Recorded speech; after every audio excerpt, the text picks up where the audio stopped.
សូមស្វាគមន៍និងសូមជម្រាបសួរមកកាន់ Channel BK Media ថ្ងៃនេះខ្ញុំនឹងបង្ហាញមុខងារអំពីបងប្អូនចង់ដាក់បាទ Shylock ឬក៏មិនចង់ដាក់បាទអញ្ចឹងសម្រាប់អ្នកខ្លះដែលគាត់ច្រឡំដៃប៉ះក៏ថាបានហើយក៏អត់ចេះដល់វិញអញ្ចឹងដើម្បីធ្វើការដាក់នឹងដល់ Shylock បាទ Shylock គឺមានទូនាទីសម្រាប់ធ្វើការដាក់នៅទ្វារខាងក្រោយ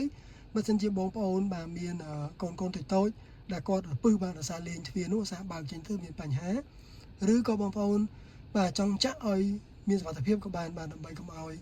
បាទកូនតូចឬក៏នរណាជាចាស់គាត់ច្រឡំបើកអីចឹងទៅបាទធ្វើមានគ្រោះថ្នាក់បាទ Shylock យើងអាចដាក់ឆ្វេងក៏បានស្ដាំក៏បានឬក៏អ្នកខ្លះទៅគាត់ជាប់ Shylock ហ្នឹងគាត់នឹងដោះកន្លែងណាអញ្ចឹងដើម្បីធ្វើការដោះឬដាក់បងប្អូនចូលមកកន្លែងឡានបងប្អូនមកបាទរូបឡាននេះបន្តមកទៀតបងប្អូនរកពាក្យថាបាទ body បាទ body នេះបាទដល់ហើយ body ហ្នឹងហើយបងប្អូនទៅរកពាក្យថា lock and lock បាទនេះបាទ lock and lock អញ្ចឹងបងប្អូននឹងឃើញកន្លែងនេះដាក់ថា electronic Shylock អញ្ចឹងឧទាហរណ៍ថាបងប្អូន lock នៅខាងឆ្វេងដល់នេះបាទ less បាទ rear lock ឬក៏ right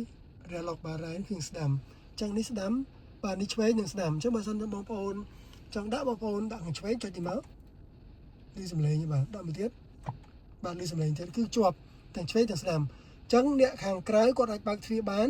ប៉ុន្តែអ្នកខាងក្រៅខាងក្នុងនោះគឺមិនអាចបើកទ្វារបានទេដោយសារយើងចាក់ជាមួយនឹងបាទ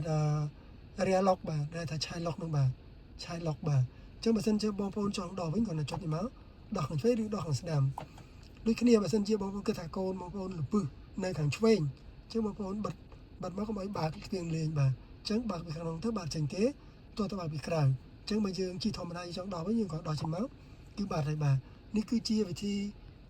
ប្រើមុខងារជាមួយនឹងបាទ Shylock មានតែប៉ុណ្ណឹងបាទមានចំណុចណានៅលើខ្វះខាតសូមកាន់តែបន្ត Channel BK Media ផងហើយសូមជួយ Subscribe Channel BK Media ផងដើម្បីទទួលបានវីដេអូថ្មីៗបន្តទៀត